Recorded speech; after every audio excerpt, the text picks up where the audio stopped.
everybody. Welcome into the NBA Front Office Show. It's Friday. You know what that means. Front Office Friday, mid-August edition. Mid-August edition. God, I hate this month. Welcome in, everybody. We're happy to see you. You know what, Keith? It's too damn hot, and there's no NBA basketball. August, you have officially become my least favorite month of the year. But on the plus side, Keith, we're counting down 9 more Here we go. Front Office Fridays before the NBA season is here. Let's go. I checked it too to make sure our guy here, he who remains G, was correct, and he was spot on. It's 9 more Front Office Fridays. So we're getting there. We're getting there. Now, that's still the start of the regular season, right? Season, yep. So that's not even like it's really not even 9 because I will take preseason basketball right now. I will take it.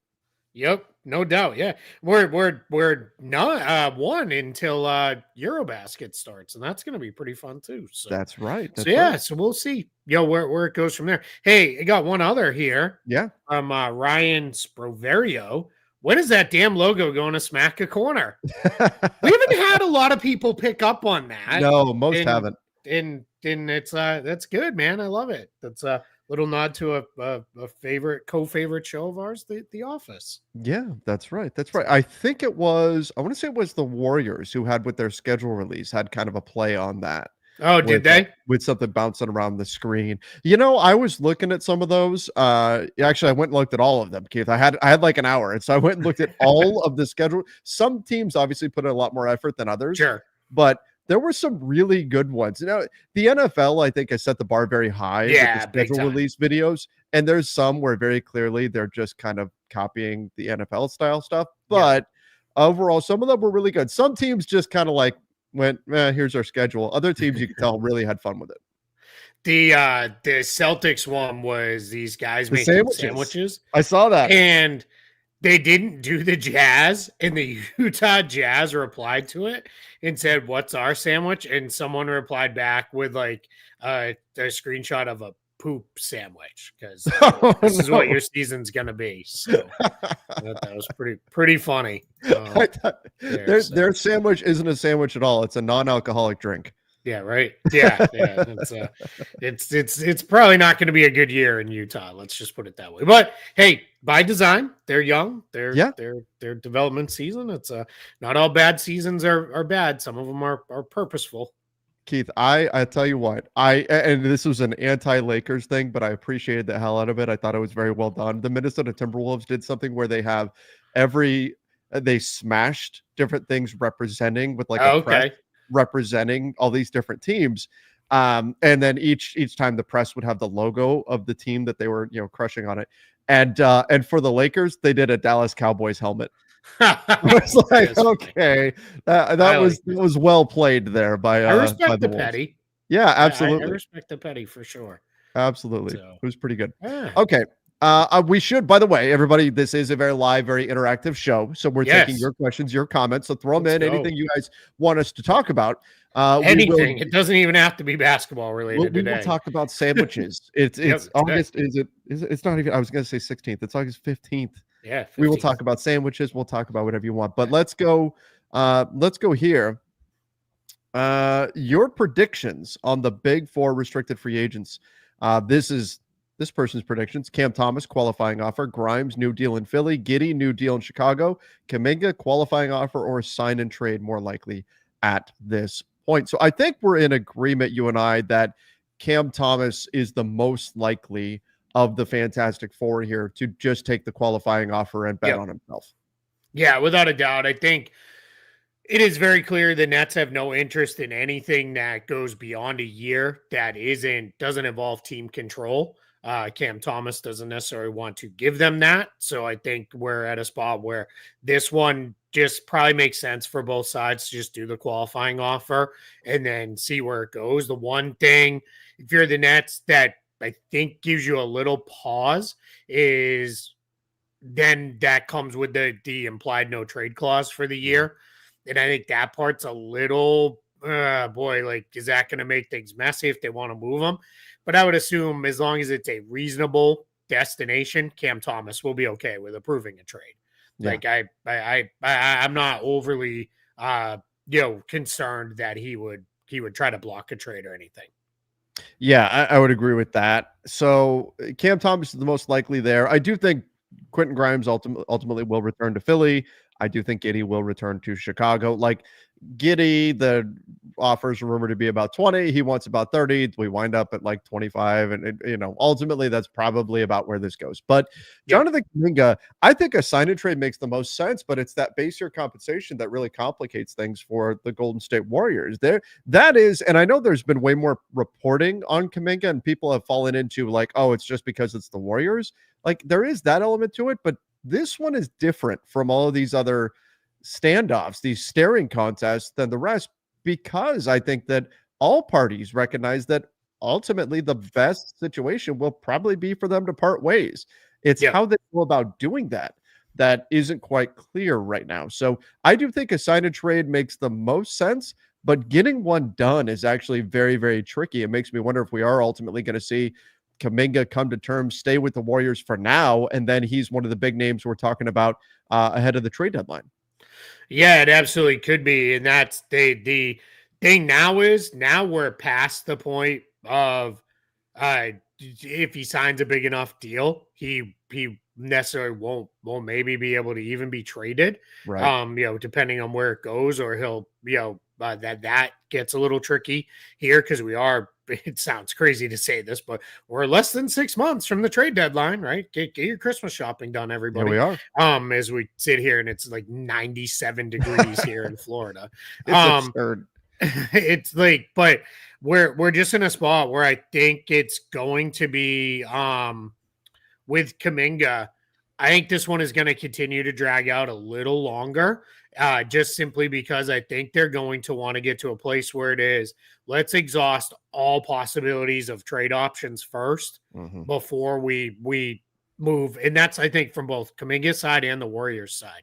With that, on Grimes, I I'm starting to think that one might go qualifying offer too, Hmm. only because if you're Philly, you have Embiid and George on max deals, and now we're Oof. hearing they may not start the year healthy, and that is worrisome. Or at least start the year ready to go. That's a lot. So now you add another big-ish salary. Like it sounds like Grimes wants between 20 and 25 million as well. Mhm. And it's not even a thing where I would say that Grimes isn't worth that. I just don't know that he's worth that to Philly, given in their backcourt they have Maxey and Edgecombe and McCain already. Like you can't. We've probably talked about this before, but you can't play all four of those guys together in lineups that make sense. You're gonna even struggle to probably play three of them together at times.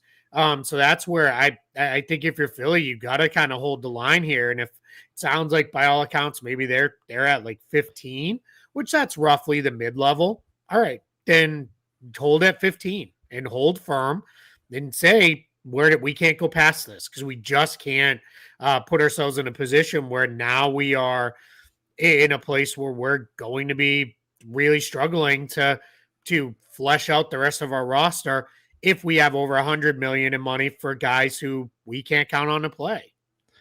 That's an important distinction to make when we're talking about player value. It's in a vacuum, a player may be worth X amount of dollars, but they also have to be worth that money in the context of constructing the roster that they're on. And that's, I think, something that under I don't want to call it the new collective bargaining agreement anymore because it's, we're 2 years It's in not. now, but Yeah.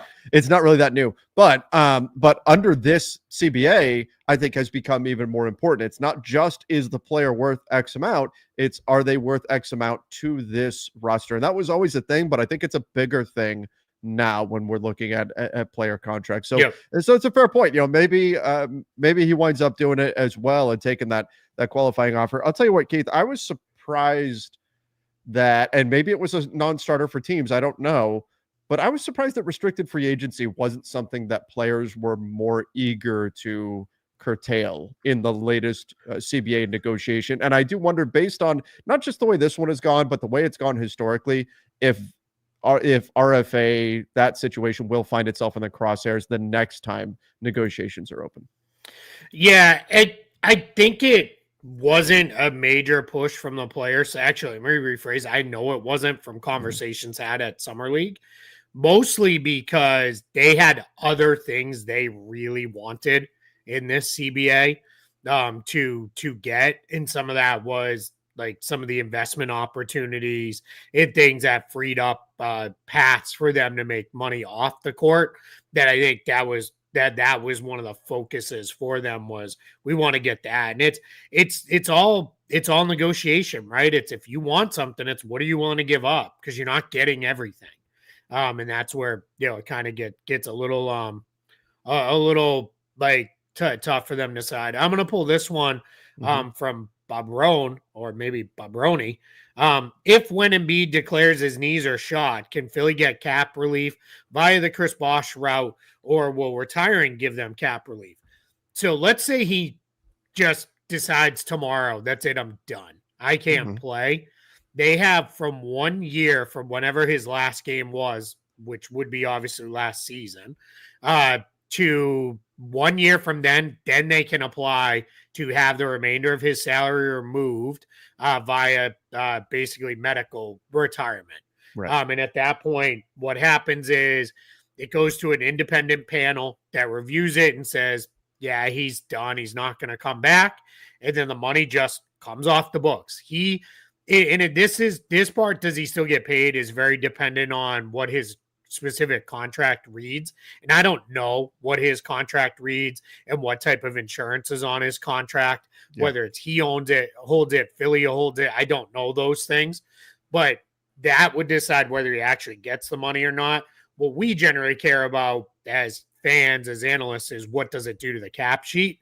And the money would just come off the books, but it would have to be 1 year from his last game. Then if he decides, you know what, next summer, I'm going to come back. I'm feeling pretty good. I worked out. I'm going to come back. If he comes back and makes it back, there's two options. Either he comes back, he's reinstated, and everything goes back to Philly just like it would have, just like the contract was. Or if Philly said, we don't really want him back, but they would not then get the cap relief. It would still come back on their books. The money would land back on, and then he has to be on a roster and appear in at least 10 games for then that money to remain. So he could try to make a comeback. We saw that very famously with Darius Miles back in the day. Yeah, and he didn't make the 10 games, and then it just kind of fizzled out and ended. So that's where you got to be, you have to be kind of certain. My guess is, if you're Philly, if he's trying to make a comeback, you're going to say, well, it's going to be with us because I'm not having 50, $60 million on my books for a guy who doesn't play for me. Like, if he's going to be able to play, let's try to make it happen here. So, but we're not going to get there. I think he's going to continue to try to play until it becomes painfully clear, both literally and figuratively, that he cannot play.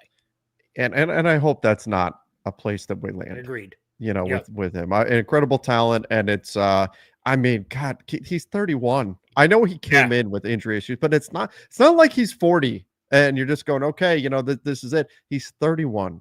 Like, man, this is rough with Joel Embiid. Hopefully he can get fully healthy. Exactly. Yeah, let's all. And I mean, clearly neither of us are Sixers fans, but we both have a very strong belief the NBA is best when its best players are healthy and playing. Like Joel Embiid is one of the best players in the league. Let's get him back on the floor. For sure. Absolutely. Sky Falcon said, are the Rockets really going to let KD walk over a max contract? Fortunately for the Rockets, it sounds like KD might even be in on not taking a max contract. And so that may not be the situation at all. Yeah, I don't think KD's walking in and saying, I'll take $20 million a year. Sure. Veteran minimum, no problem. Yeah, exactly. That's not coming. Like, that's not going to happen. But I think he's been at a point where it is, I don't need it's like 112-ish million is what he can max out at 100. Let's call 115 for kind of roundish number purposes. Like, I don't think he's pushing like that's what it's got to be. Give me that or I'm out of here. It sounds like he is basically willing to work with the Rockets. It's not going to be a major discount. I don't want to say too much because I'm actually trying to finish an article today with which I'm writing about Kevin Durant and his next contract. So you'll get that either later today, this weekend, or maybe early next week, depending on when we decide to run it, on where I think common ground can be. But I think it's less than the max, but I don't think it's going to be any kind of major discount. But for the Rockets, we're in a position where every little bit kind of helps because you've got Şengün, you've got Jabari Smith. They presumably want to get Tari Eason extended as well. So you want to be in a position where, hey, if Kevin Durant will knock some money off his max, great for them. Yeah. Yeah. I mean, that every little bit helps, especially when we're talking about the first and second tier apron. You need as much wiggle room as you can get. And it sounds like, this isn't a situation where Kevin Durant's demanding a max and the Rockets are just refusing. This situation where the Rockets would prefer not to do a max, and I think Kevin Durant is open to that as well. So we'll see what this. I think the Rockets are in store for a great season. They are really set up well, and I'm excited to see them. And I think the pieces fit really well. Yeah, with them. Like, sounds crazy because he's one of the better players in NBA history, but Kevin Durant is also super plug and play. Because like he's not somebody you need to do a lot of stuff for to kind of change everything. And really what you're looking at is Kevin Durant is taking on the role that was played by Dillon Brooks. He's not the defender Dillon Brooks is. No. So we'll be very clear about that. But he's basically, 10 times the offensive player Dillon Brooks is. And that's no disrespect meant to Dillon Brooks. That's how good KD is. That's how good KD is. Exactly. So, yeah, I think we're just in a spot where I think for him, what's most important now is winning. And I think Kevin Durant's probably like, I have a lot of money. I don't need every last penny I can get out of NBA contracts. I do think we're going to see him kind of do the 1+1 route now, which is, also that's in the piece I'm writing about why that makes sense for him at this point in his career. It just doesn't make sense to try to do even 2-year deals. It just leave the control in your own hands. And I think Houston's going to be like, that's fine. We're good. Like, we'll just kind of take it year by year too. All right, let's go here. Schedules did come out yesterday. The full schedule anyway came out yesterday. It's always exciting. The question's asked, how are the schedules made? Is it just randomized? Well, I'll admit, I don't fully know the whole process. I like to think it's just a guy in a room that spends like months like right on the brink of sanity trying to put all the pieces together. But I would assume they're using computer models and AI and all that sort of stuff to assist them. And being, especially when you factor in like concert dates and everything else that has to be considered when you're looking at arena availability, it gets really tricky. Yeah. So like I can give a little more insight. I actually had a friend who worked in the operations department for the NBA for years. And part of what he helped with was the schedules.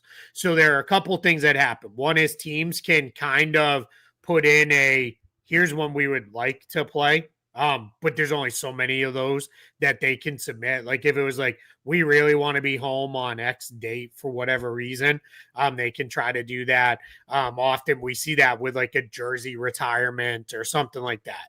There are dates that are kind of, hey, they're basically told you better make sure your building's open because Christmas, Martin Luther King Day, like the days that have kind of become the core days. And obviously we know the champions are going to open at home each year on opening night.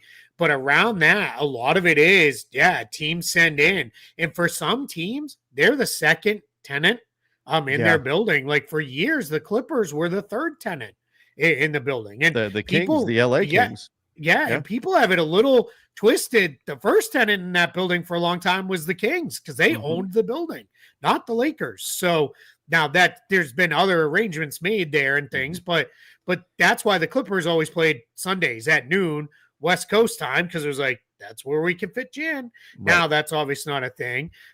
But so what happens is these dates are off limits because, like, for example, the Celtics, the Bruins own the building. So they are the primary tenant of the building. And so for the Bruins, they get first choice. So it's their schedule's done. Here it is. And here's the dates you can't have because you can't have, especially on like a Tuesday, you can't have both teams at home. So then it becomes, all right, well, we take all those out. Then you have to factor in, all right, well, okay, well, we can get them a home game on Wednesday.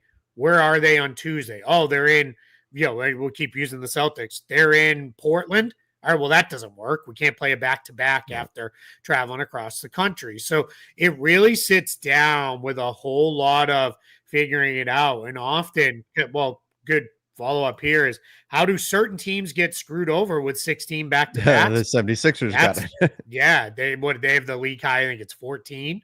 But that's how. It's because if you are not the primary team or you share the building with somebody else, that's how, because they have to get factored in. And if you're in a place like Philly, which is a major city, you probably have concerts left and right too throughout the year. And no band is going to come in and play Monday, take Tuesday off, let the team come in, and then they're going to play Wednesday and Thursday. They don't do that. They play straight through 2 or 3 nights in a row in the city, band, artist, whoever it is. And a lot of these arenas are getting used for a lot of other things too, whether it's different kinds of rallies, conventions, all this stuff. So it becomes really hard. There are less, and when I looked it up, I think it was a year ago, it was only 14 NBA teams owned and were in full control of their arena. Even somewhere like Orlando here, they don't own the arena, the Magic Dome. It's owned by the city of Orlando in Orange County, Florida. So they control it, and then the Magic are the primary tenant for them. So it becomes if they want to do a big convention in there, then they do a big convention. So there's that. They have to also factor in the TV components. Yeah. That got a little more difficult this year because there's a third partner involved. That used to just be NBA TV, which just picked up the local stream most often. So there's a lot of things that go into it. It's really not an easy thing to do. It's not an easy thing to pull off. And it's like we saw it last year with the wildfires in Los Angeles. It is not as easy as just reschedule this game. Because it's very tough. now you rescheduled this game, but that team's on the other side of the country when the open date they both have. All right, so now we got to reschedule another game to fit this one in, and it becomes this domino. It is not easy. That's why their solution, for the Hornets game the Lakers missed, was to have them come back a day early from the All-Star break and play a game, because there was a time where they knew both teams would be off and would be available. So it's a very difficult thing putting it all together. There's logistics. Every team's fan base is going to feel like, oh, we got screwed over by this and this and this, but it's very difficult trying to put the whole thing together, and while trying to have the goal of limiting travel as much as possible, limiting back-to-backs as much as possible, and all those sorts of things. It's funny, I was looking at the national TV game schedule, and even my first thought was, okay, but this is without the NBA TV games. There's still going to be some NBA TV games factored in here for national TV. And then I'm like, wait, but now there's not. That's the other piece. We don't really know entering a new world here. In really terms of how we're going to be watching games now that you've got games on Prime and Peacock and all that stuff. Yep, and once football season ends, every day of the week, one of the TV partners, whether it's ESPN, NBC, or Amazon, has games every time. So it really is there. So I think it's going to be, we're just in a new world. Somebody else said, why did they put games at 11 p.m.? Well, that's NBC wants that to be an 8 p.m. start time on the West Coast, because that's when people are home. That's when they're in front of their TVs. So they want that to be the way it is, and they're going to see, does that cost them a huge amount of East Coast viewers? Because the reality is the game would be at 10:30 anyway, right? So you're talking a half hour later, and I bet you if when they land out, they will look at it and say, yeah, we lost a ton of viewers. They'll either change it midstream, say those are now 10:30 tips, or they'll just next year we won't see those 11s, but they're going to try it and see what it looks like. Yeah. So we'll see how that goes. Now, one of the things that people keep asking me is like, well, what about League Pass? Can we see these games any other way? And I think these are nationally televised games. League Pass doesn't have access to those. Yeah. So I will say, going through it over the last couple of days, well, yesterday and today, there are some days where it's clear, like I think it's Mondays on Peacock, and then I think it's the Fridays on Prime. They might have like 5 games those nights, and I don't know what that looks like. I don't know if those nights will also be there, but I can tell you for certain on the NBC and ESPN and ABC nights when we get there, that's how you're gonna have to watch those. You're not gonna see those on League Pass. Like that stays the same. We'll see, but I'm with you. I think it's just gonna be that's where you find those games. You find them on Peacock and Prime, and that'll be how it'll go. I'm not anti Amazon Prime from seeing that shift with the NFL and Thursday nights games being on Amazon Prime, and that was, I mean, frankly, I already had Amazon Prime, so it's very easy just to pull up a game there and watch it. It was not a big deal. That said, we're moving farther away, Keith, from my glorious utopia where all games can be watched in one place with no blackouts whatsoever, at least legally. Anyway, we are moving farther away from that now that we have all these different portals we have to watch through. I am nervous too because so I have DirecTV. And for me with DirecTV, with League Pass, not this coming season, but prior years, I could watch the TNT game, the ESPN game, whatever it was, and whatever's on League Pass just by flipping channels. Now it's, all right, let me boot up this app and get Amazon Prime going and get in there to have that game on. I can already tell you I'm going to second screen most of the whatever it is. It'll be either on my computer screen or on the on my iPad, because like I'm not going to want to flip around. I am curious to see on those nights when Peacock has overlapping games or Prime has overlapping games. Do they have a feature where it's like you can pull up two at once? Like, what is that going to look like? I'm very curious to see how that comes together. This is I am trying to be very sensitive to folks too, or like, I don't want to pay for two more streaming services. Right. You're paying 100% for Prime and Peacock now? Yeah. We already have Prime because Prime, honestly, kind of, if you can afford it, kind of pays for itself, like after not a whole lot of time. Because everything else that you get with Prime, as far as like the other day, we needed, I don't want to get into it, but we needed something and we got it 2 hours later through Prime. Like it was just, they happened to have it and could have it delivered. So like that was nice. Yeah. But that also comes with the Amazon Prime TV service. And then I have Peacock because I watch a lot of Premier League.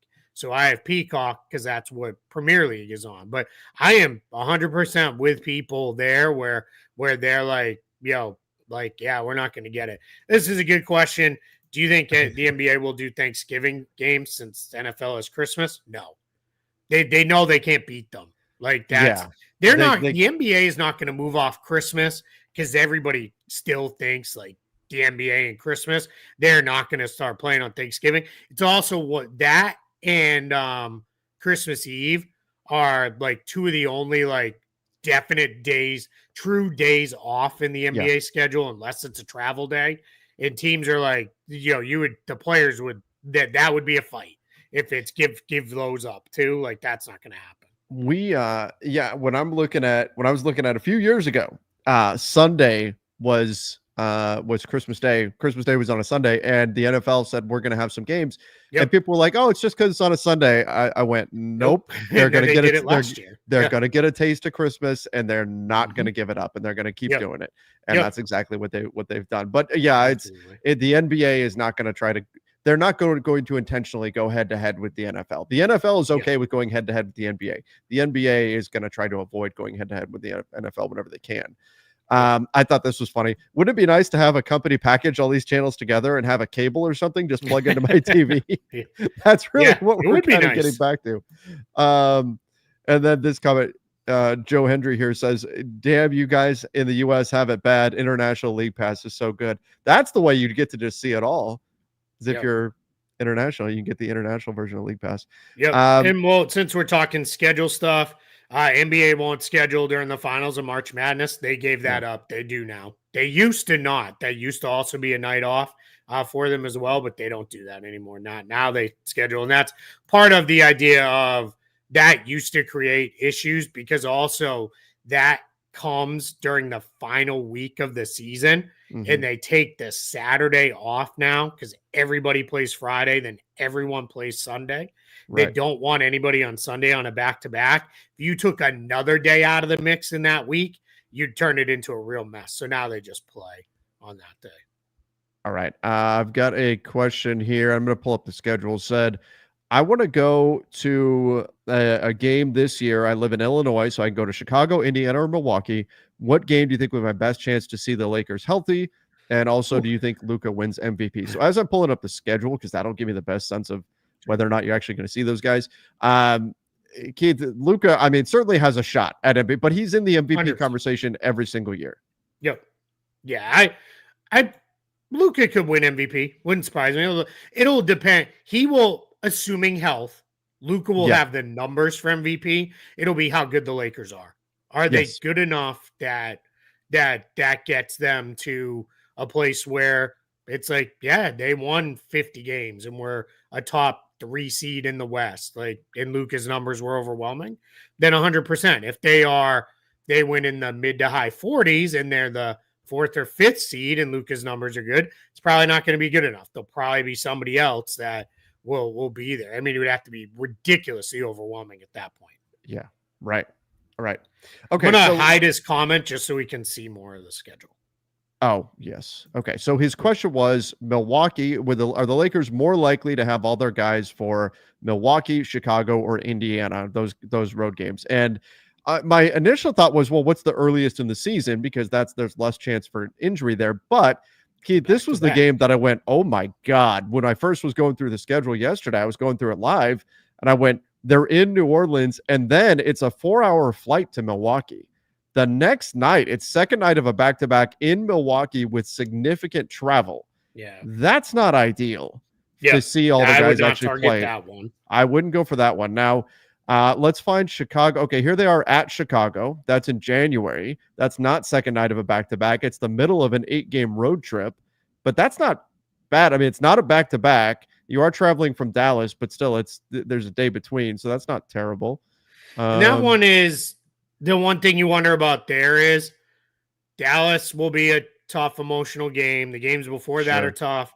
Then you've got Cleveland on the other side. That could be one where it's like, let's get a little rest in here. Yeah, that's the concern there. So I'm looking for where is at Indiana? There it is. I'm pointing at the screen. There it is. Yeah, on March 25th. That's probably the one right there. Probably the last game of it's the last game of a road trip, which can be a trap game certainly, but it's also during the stretch where they're going to be pushing for the playoffs, for seeding. All that's going to matter. So you'd have to think it's not second night of a back-to-back.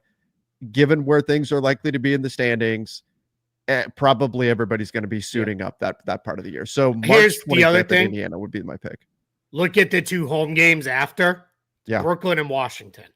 It's not like you need to rest up to play those 2 teams. So yeah, I think they're good. All right. Let's go here. Which new jerseys are you looking forward to seeing the most? I'm kind of excited about Orlando's new ones. I think theirs are pretty fun. I think they did a good job. City edition wise, we're seeing a lot of old jerseys brought back. Yeah, which I prefer that over some of the. I mean, you guys, if you've watched the show long enough, you know I'm an old grump about this stuff. Like, I generally don't like most of the new things. I'd prefer that they went back to just 2 with like a third one that is actually special or is actually good. I've said it multiple times. I like the Lakers white jerseys that they wear on Sundays. Like, I think those are good. I think they look good. And I like that they have kept them special by not wearing them all the time. It took me a long time to get there, but I like Boston's black and green jerseys. I think they're sharp. I think they pop. So, but yeah. That said, Celtics and Lakers should be white and purple when Boston's home and yellow and green when the Lakers are home. Like, nothing but. Like, don't absolutely mess with that. You get stupid when you do other things, and we don't need to see it. So, we're talking about the newer jerseys. I do like the Orlando one that you mentioned. I think that's a good one. I'll say I'm going to come across as biased here with this, but I'm really excited for the Lakers new purple jersey because I think it's just a clean look. I like the white lettering on it, and I like that they got rid of the black stripe down the side. I still prefer ultimately the gold lettering because that's just classic, but I think it's a real clean look for that purple jersey. So I like that one. I don't like the black one. The City Edition one. Yeah, the angled like letter. I don't like. I think that it's too busy too. That's too much happening on that. Yeah, there's a lot going on there. I'm not. It's historic, but I'm not a huge fan of the angle, the Yeah, triangle look there. yeah, But like I think the color pattern on it is good. I don't mind that. But the purple one, I do definitely like. mhm. Yeah, that's The true. Magic's jerseys are absolutely up there. Let me see if I can find them. Well, Miami. Oh, I want to stop at Miami because of the Vice jersey coming back. Yeah, those are good. Those are just That's fun. that's just a classic there. I thought I'm I saw glad the something. Wolves are bringing back the Purple Yes, Rain and th- that one at too. this Yeah, one right here, yeah. the classic, I call it That's the the Kevin KG. Garnett one. Yep, Yeah, yep. that's Exactly. awesome that's coming back. Let's see what else we've got. Here's Orlando. Okay, this is what I wanted to get to. I And to like be that they're going back to clear, the pinstripes. I don't love the statement in City. It's the Yeah, other two that these I two. really like. Yeah, Yeah, those two I really like a lot. I don't like the black angled like team name. Like that's a little yeah, weird. And I don't like gray. Gray makes me think of those sleeved jerseys, and I'm yes, instantly kind of out on it. Like yeah, I'm not big on that one. yep, agree with that. But anyway, for jersey watch, I'm excited for some of the jerseys we're going to be seeing Sure. this year. Yeah. Um, Yeah. And a lot of it too, I reserve until we actually see them like on yeah, the court because sometimes sometimes they do they look look different. better. Yeah. Yeah. All right, Greenlight said, "Will the Hawks trade Trey? Where should he go next?" I mean, I think we're getting too far ahead of ourselves if we're talking about if the Hawks are Yep. trading him right now because they just kind of built this team. They need to see what they look like on the floor. But if it's like clearly not working, or if it's obvious that they're not going to be able to re-sign him next summer for whatever reason, either he wants to leave, they don't want to pay him, whatever it is, then they have to consider trading him by the trade deadline. But I think they want to get the team on the floor. They put a team together that I think can make some noise in the East this year, and they want to see how things are going to look before they're going to jump to that conclusion. Yeah. I think you'd keep him. Like we've talked about it at length. You can go watch an older episode if you're interested, really from the last couple weeks, where we talked a lot about Trey Young. I would try to get something done to keep him because I think the team they've Yeah. built now is really solid. And I think it really now it all kind of fits. I mean, we'll see obviously what it looks like this year, but in theory, it all fits really nicely. And I would just try to keep him. Agreed. All right. Could Miami move Terry Rozier and picks for DeRozan, then add Westbrook? Also, could Orlando move Suggs big and picks for Trey if things go wrong in Atlanta? All right. So let's start with the Miami part.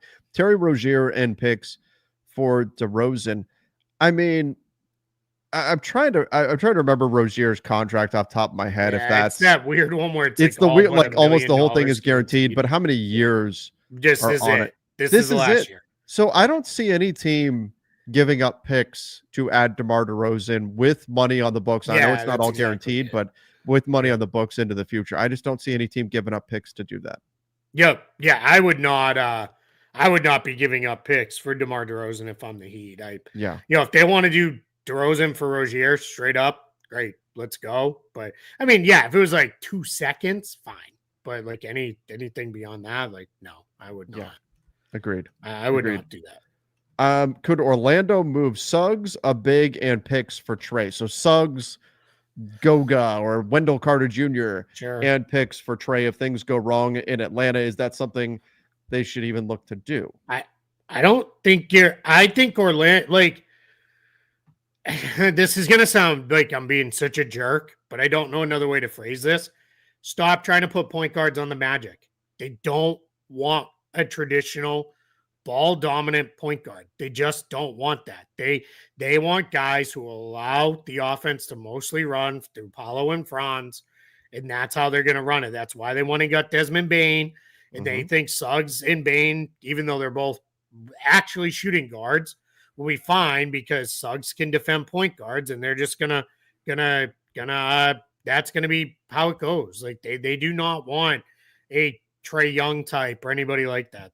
They are pretty happy with the way things are coming together. Now, you can argue that that's faulty thinking and they could use a point guard to make life easier. And I think that's why they went and got Tyus Jones, because then it is, well, we got one more guy, right? We got Right. one more experienced point guard that if we do need to play more of a traditional point guard, we'll go. But yeah, and then the other factor is Trae Young needs paid, and this team is already carrying a whole lot of salary. They're one of the most expensive They teams in are. the league after this upcoming season. I mean, they're expensive this season, but after this upcoming season, the Magic have a lot of money on the books.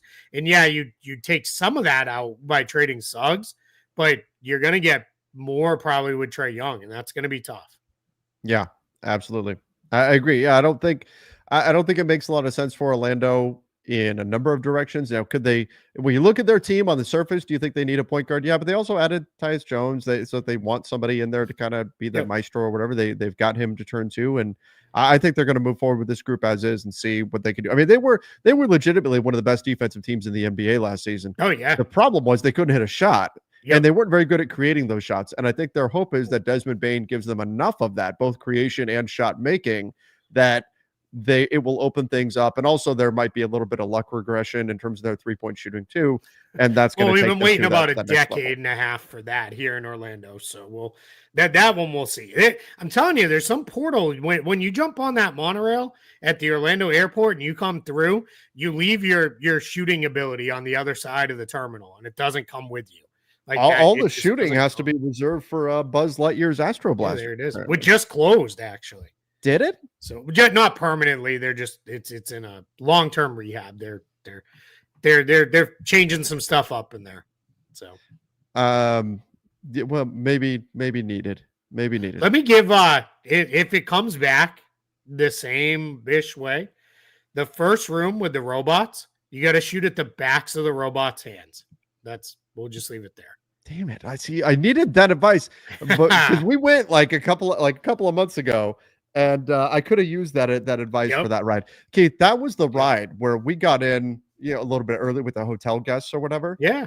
And that was the ride that we were literally running towards as the park opened, and just it was the closest thing I've ever been to being in a zombie movie, because you could just see this swell of humanity rushing towards that ride, and we snuck in the door like right in front of them. That was unforgettable.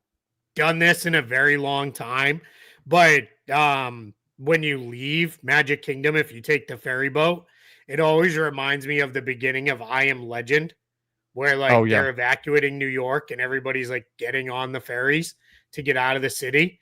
And I'm always like, this is like I Am Legend.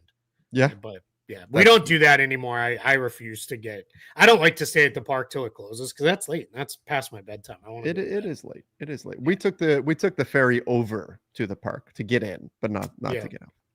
All right, let's go here. Are you guys going to talk about the Blazers' new owners? We are now.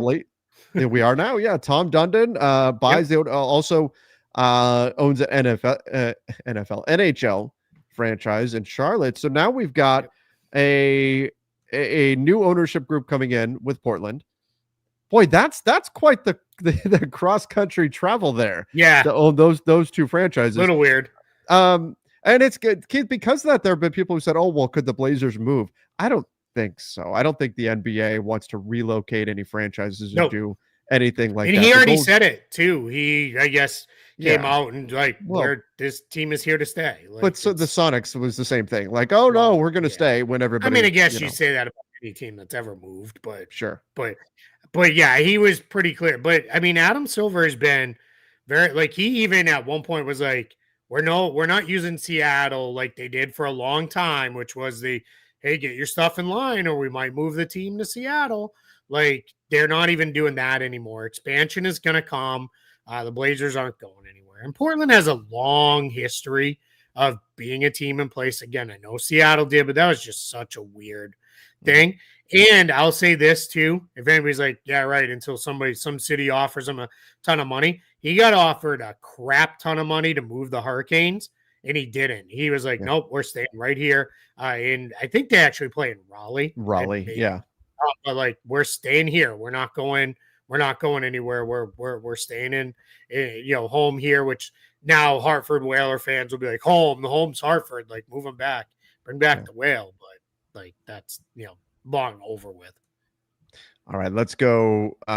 Here is this. So is this noise on a Lakers Kings trade real? Keon and Keegan for Reeves, that's a win now type move. Luka, Smart, Keegan, Braun, Ayton. I mean, I've heard nothing to suggest that this is even possible or anything like that. And it makes me think, since obviously I'm pretty plugged in with Lakers stuff, uh, makes me think that this is maybe originated from Instagram or something like. I mean, who knows? Maybe I missed something. It is August. You never know. Now that I've heard that, nothing that I've heard to suggest this, but we do see, and we talk about this more during July, but people will make up stuff, and sometimes it's hard to differentiate between what's real and what's not.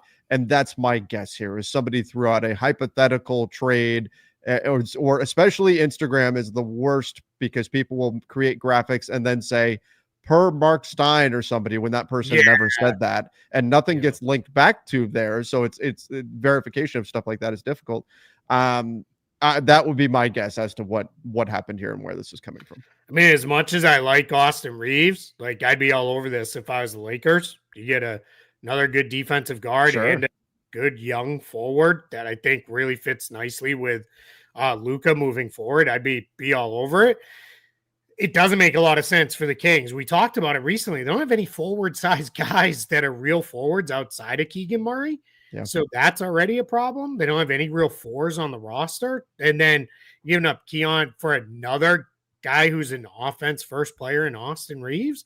Like, I mean, maybe maybe Vivek's like, instead of playing 4 on 5, his new thing is we're going to sneak a second ball out there. And that's how we're going to that's the way to do it. At some point, it's like, we have enough guys who can put the ball in the basket. Like, you got to we need guys who can do other things too.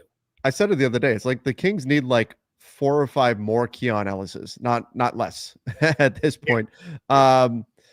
Green light, and just for context, Keith, green light is on Lakers Nation a lot, and it's in the comments, is very, very anti Austin Reeves and thinks he's a horrible fit with the Lakers and needs to be removed from the team as quickly as possible. And is a Luka fan. So just so you know the context of where the comments coming from. If Luka tells the front office to trade Reeves, do they have to? No. I mean, no. I mean, the easy answer is no. They could tell Luka, you're a player, go play. If you want to decide on who gets traded by the team, right? But no, they don't have to do anything. In reality, I mean, yeah, probably. You're like, and that is not a Luka thing or a Lakers thing. Every superstar in the league has some level of influence with their team's front office. And that's just the reality of how it works in the game. Absolutely. It's probably how it should work. It's the same thing. It's that way in, at least I know it's that way in football too, because I've talked to a lot of football people who are like, yeah, if your quarterback comes in and is like, hey, go get me this guy and it's doable, or get this guy out of here. He's a huge problem. He's never running the right routes or whatever. And, and I'm using quarterbacks because that's usually who the face of the franchise is. And you just kind of make it happen. But yeah, I know. But let's be clear, there's no indications that there's anything like this that's even been broached. And Luka has made comments in the past, or at least there have been reports in the past about Luka enjoying playing with Austin Reeves and all of that. And I think you can make real arguments for why the Lakers should look to trade him, why the Lakers should question the fit, why the Lakers should be careful about how much they pay him next summer, what that could mean in the context of roster building. And I've talked a lot about that. I think there's legitimate arguments that you can make for that. But if Luka were to go to the Lakers and say, hey, I don't think I could work with Austin Reeves, you need to trade him, I think they would listen. I don't think that means for sure it's what they're going to do. And I think we've seen historically, LeBron has wanted certain things, and sometimes the Lakers have done it, sometimes they have not. There have been things that LeBron has wanted, and the Lakers have not done those things. So it would still be up to the team to make the ultimate decision. But if the team was already looking at those things and thinking, yeah, maybe this isn't the best fit, or maybe we don't want to be the team to pay him, and then Luka said, hey, I don't think this is going to work, that could ultimately wind up carrying weight there.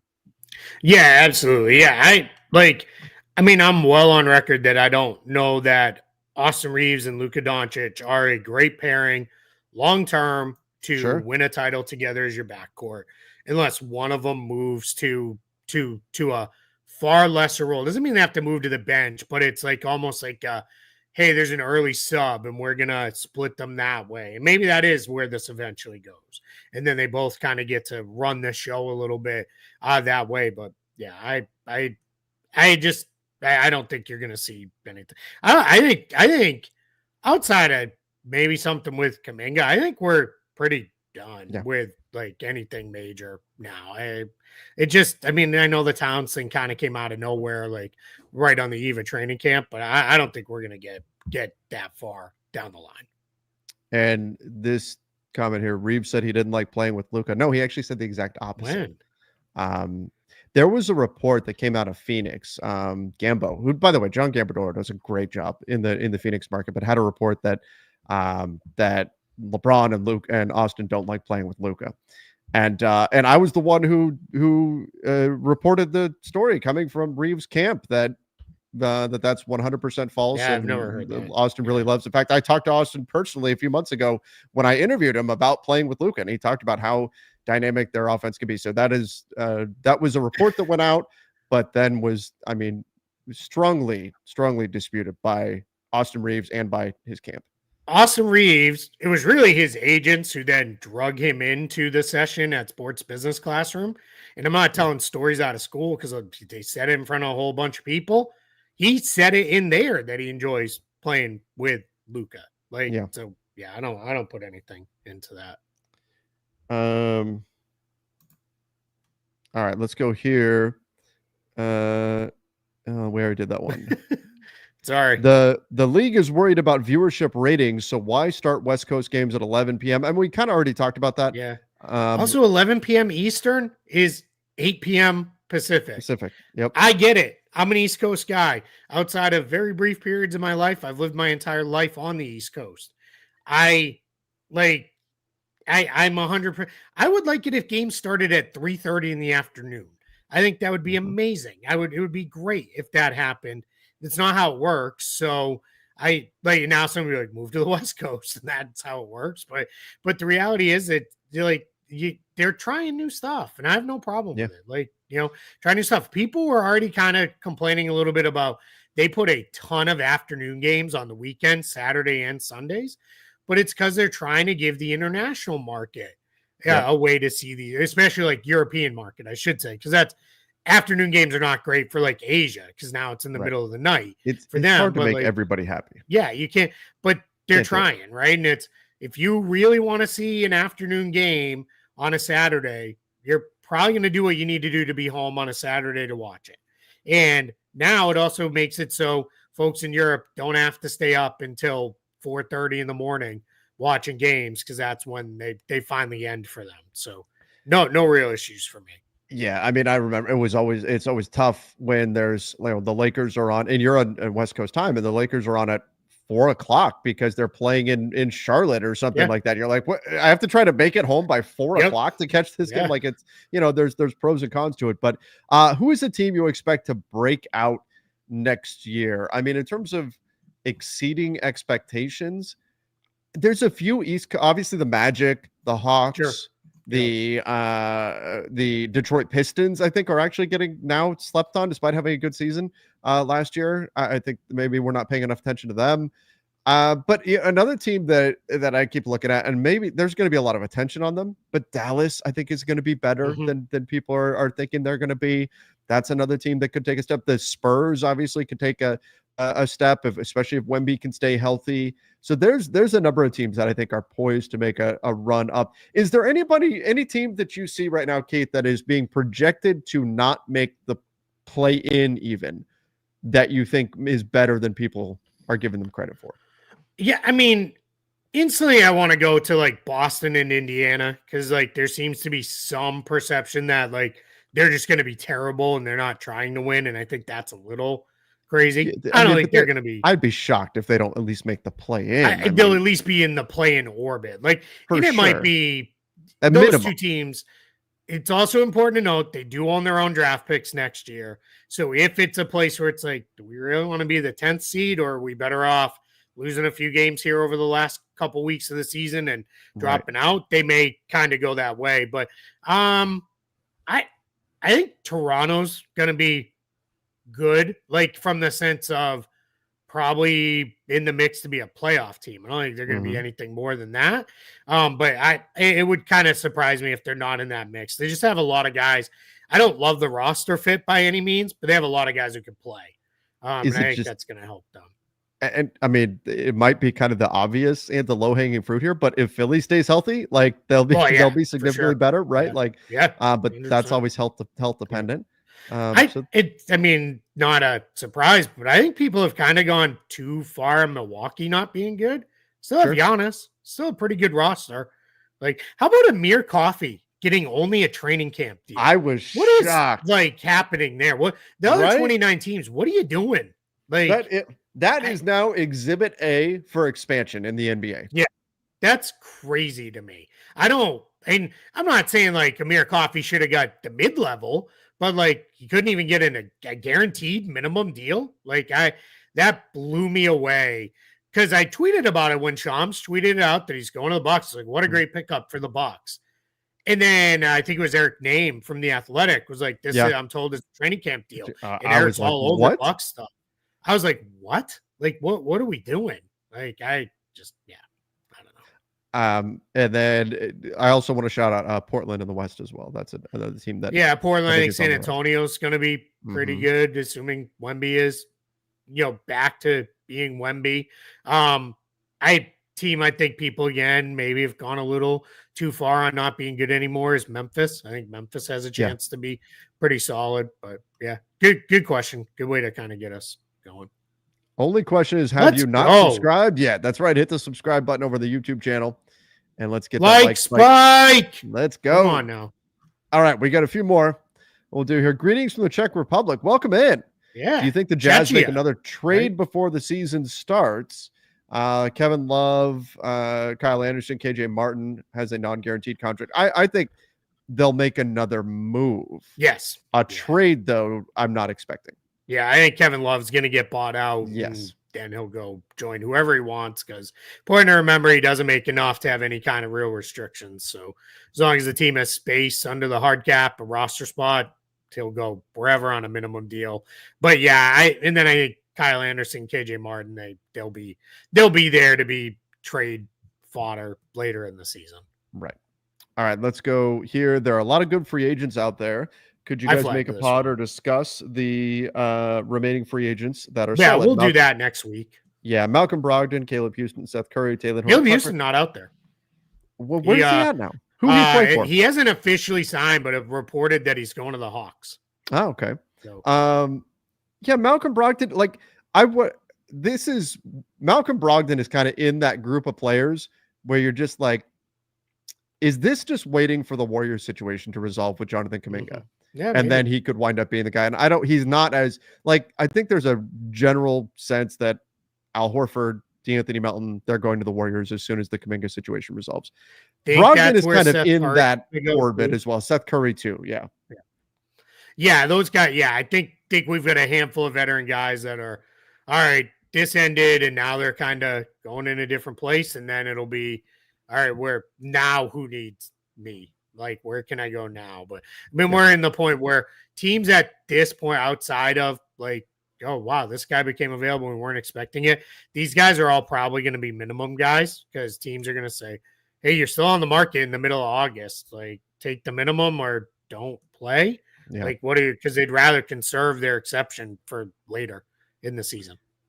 All right, let's go here to close things out. What was the most delusional mock trade you saw this summer? What about one from your fan base in particular?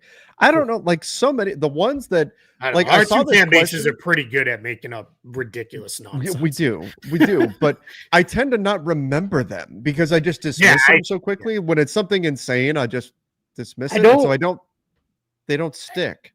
Yeah, I don't have same as you because I just kind of.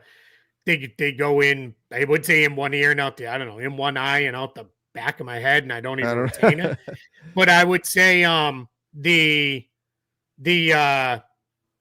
Celtics fans, just a generality, before they traded Porzingis and Holiday, there are a lot of trades out there that were, hey, look at all the money we get off. And it's like, yeah, and you're getting back like great players on rookie deals. Like, Right. not going to be a thing that happened. Why would those other teams do this? Like, that's so, again, best rule I've ever seen on making up fake trades.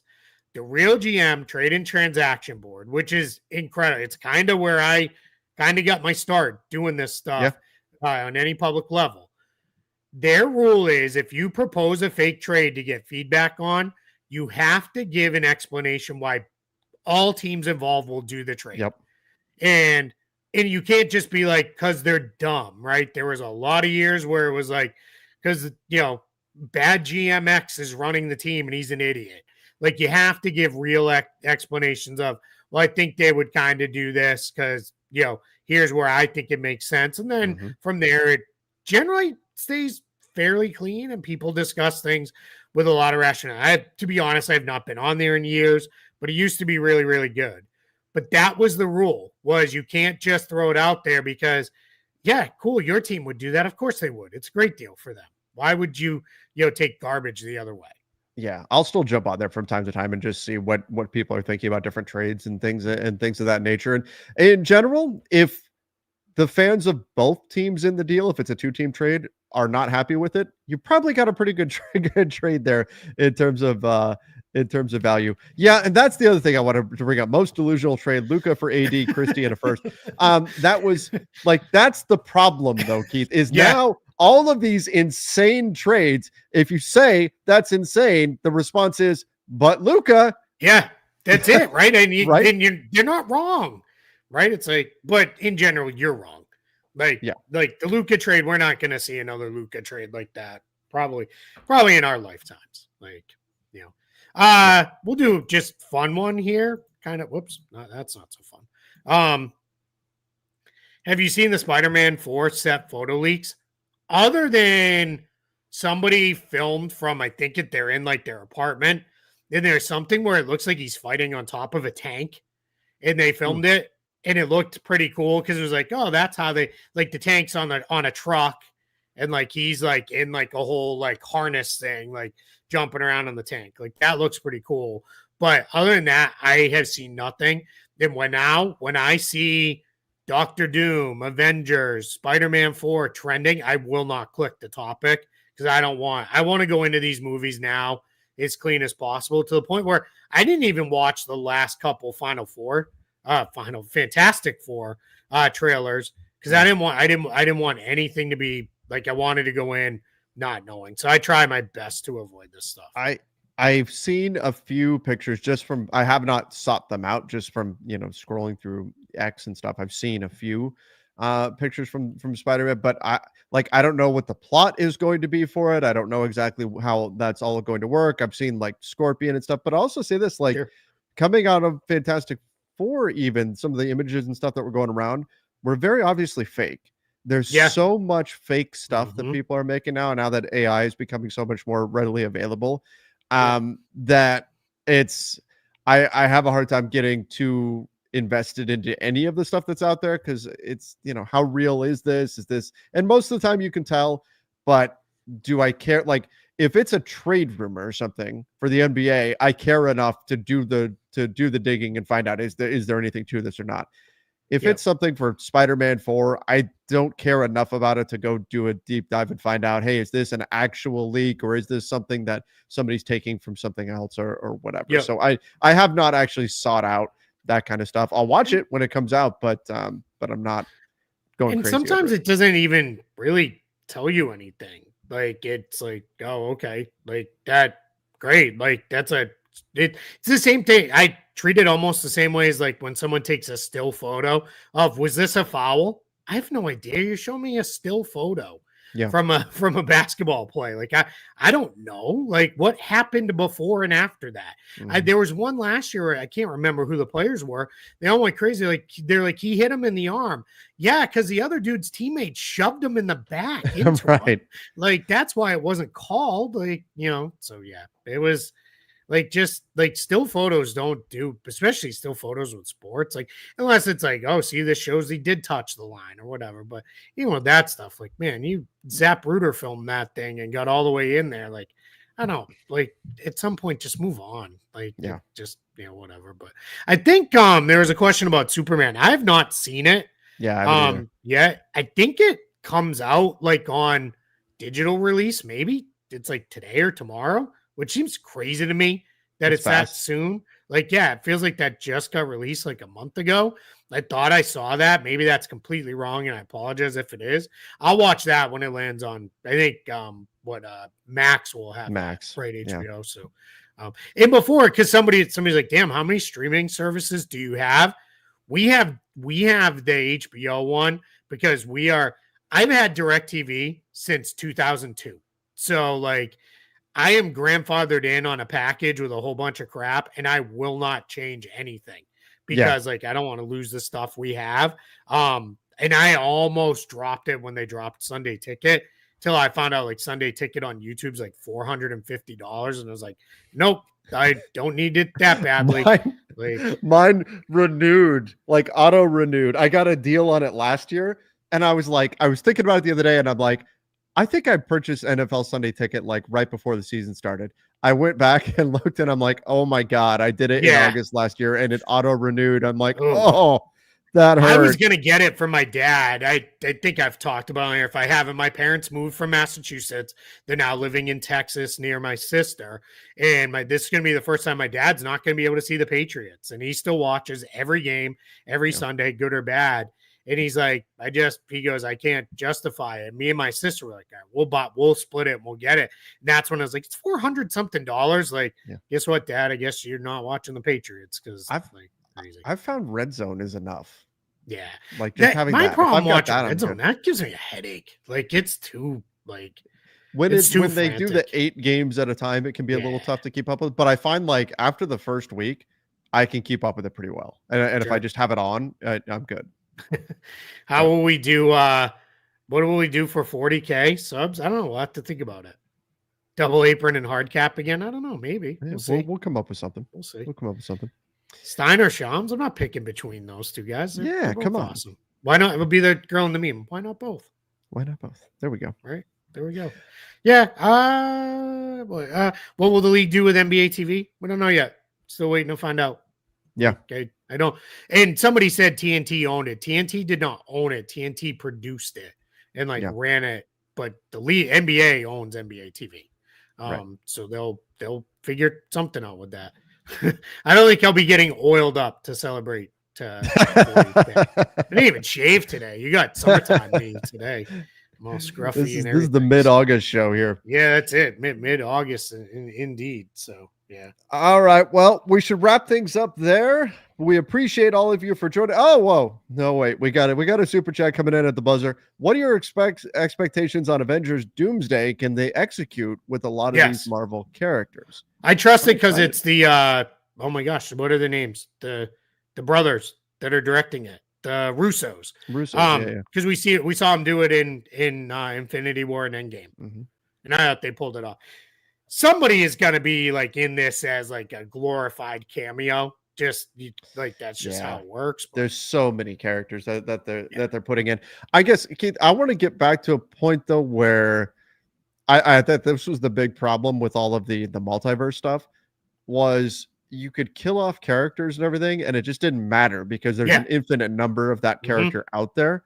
Like, I want to get away from all of that, and I'm hoping that's what ultimately happens. And I know this is going to move towards Secret Wars, which the original Secret Wars run was one of my favorites in the comics, and so I'm excited to see how that all plays out and what they can integrate there. So I'm excited for it, but I hope they use this as a way to kind of reset things and move it in a different direction. Yeah, and I only have faith because it's them. Not that I'm following like all the things that are leaking out, but I did read a thing about how it's like the plot reportedly makes a ton of sense for where they're going now and setting things up. So yeah, I'm excited about it. They got to do Doom right. I don't think anybody's done Dr. Doom right yet, and they got to do it right. Yep.